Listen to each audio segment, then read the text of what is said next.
വീണ്ടും നമ്മുടെ ആർമി ചീഫായിട്ടുള്ള ഉപേന്ദ്ര ദ്വിവേദി രംഗത്തെത്തിയിരിക്കുകയാണ്. അദ്ദേഹം ഇത്തവണ ശക്തമായിട്ടുള്ള സൂചന യുദ്ധത്തെക്കുറിച്ച് നൽകിയിട്ടുണ്ട് എന്നുള്ളതാണ് അദ്ദേഹത്തിൻ്റെ വാക്കുകളിൽ നിന്ന് മനസ്സിലാകുന്നത്. ANAയിൽ അദ്ദേഹത്തിൻ്റെ ഒരു ബൈറ്റ് ഇപ്പോൾ വന്നിട്ടുണ്ട്. അദ്ദേഹത്തിൻ്റെ ഒരു സംഭാഷണ ശകലം ഇപ്പോൾ വന്നിട്ടുണ്ട്. ഈ സംഭാഷണ ശകലം ANAയുടെ ആയതുകൊണ്ട് തന്നെ ന്യൂസ് ഇന്ത്യ മലയാളത്തിന് അത് കാണിക്കാനായിട്ട് സാധിക്കില്ല. എന്തായാലും ആ സംഭാഷണ ശകലത്തിൽ അദ്ദേഹം എന്താണ് പറയുന്നത് എന്ന് വ്യക്തമായി പറയാം. അദ്ദേഹം പറയുന്നത് യുദ്ധം എന്ന് പറയുന്നത് എപ്പോഴും അപ്രതീക്ഷിതമായി ഉണ്ടാകുന്ന സംഭവമാണ് എന്നുള്ളതാണ്. എന്നിട്ട് അദ്ദേഹം കുറച്ച് ഉദാഹരണം പറയുന്നുണ്ട്. വാർ ഈസ് ഓൾവേസ് അൺപ്രഡിക്റ്റബിൾ എന്ന് അദ്ദേഹം പറഞ്ഞതിന് ശേഷം അദ്ദേഹം പറയുന്നത് റഷ്യ യുക്രൈൻ യുദ്ധം മിസ്കാൽക്കുലേറ്റഡ് ആയിരുന്നു.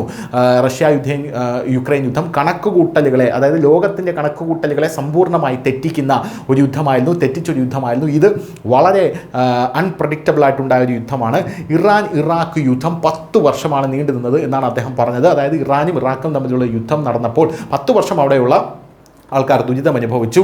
ഓപ്പറേഷൻ സിന്ദൂർ 4 ദിവസം കൊണ്ട് അവസാനിച്ചത് ഒരു ടെസ്റ്റ് മാച്ച് മാത്രമാണ്. ഇതാണ് അദ്ദേഹത്തിൻ്റെ കൃത്യമായിട്ടുള്ള പോയിന്റ്.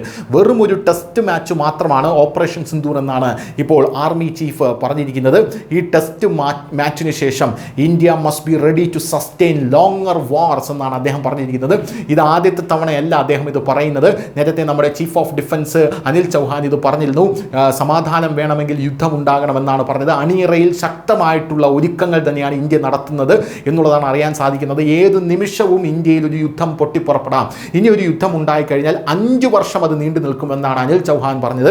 ഇപ്പോഴിതാ ഉപേന്ദ്ര ദ്വിവേദി പറയുന്നത് India must be ready to sustain longer wars, വലിയ രീതിയിലുള്ള യുദ്ധങ്ങൾക്കായി തയ്യാറെടുക്കണമെന്ന് ഇപ്പോൾ ഉപേന്ദ്ര ദ്വിവേദി പറയുന്നു. രാജ്നാഥ് സിംഗ് പ്രതിരോധ മന്ത്രിയും ഈ കാര്യങ്ങൾ പറയുന്നുണ്ട്. നിതിൻ ഗഡ്കരി നമ്മുടെ ഗതാഗത മന്ത്രി പറയുന്നു ഏത് നിമിഷവും ഒരു യുദ്ധം ഉണ്ടാകാമെന്ന് അദ്ദേഹം പറയുന്നു. എന്തിനും തയ്യാറായിരിക്കണമെന്ന് പറയുന്നു. പോരാത്തതിന് അനിൽ ചൗഹാൻ പറഞ്ഞ വേറൊരു വാക്കെന്ന് പറയുന്നത് ഇനി യുദ്ധം ഉണ്ടായിക്കഴിഞ്ഞാൽ അത് സിവിലിയൻസിനെ അഫക്റ്റ് ചെയ്യും, നമ്മുടെ നാട്ടിലുള്ള സിവിലിയൻസിനെ അഫക്റ്റ് ചെയ്യും. അതുകൊണ്ട് എല്ലാവരും തയ്യാറായിരിക്കണം ഒരു യുദ്ധത്തിന് വേണ്ടി എന്നാണ് അദ്ദേഹം കൃത്യമായി പറഞ്ഞിരിക്കുന്നത്. 5 കൊല്ലത്തേക്ക് ഇനി ഒരു യുദ്ധം നീണ്ടു നിൽക്കാനുള്ള സാധ്യതയുണ്ട്. ഇപ്പോഴിതാ സൂചന വീണ്ടും നൽകിക്കൊണ്ട് നമ്മുടെ ആർമി ചീഫ് ഉപേന്ദ്ര ദ്വിവേദി രംഗത്തെത്തിയിരിക്കുകയാണ്. News desk news India Malayalam.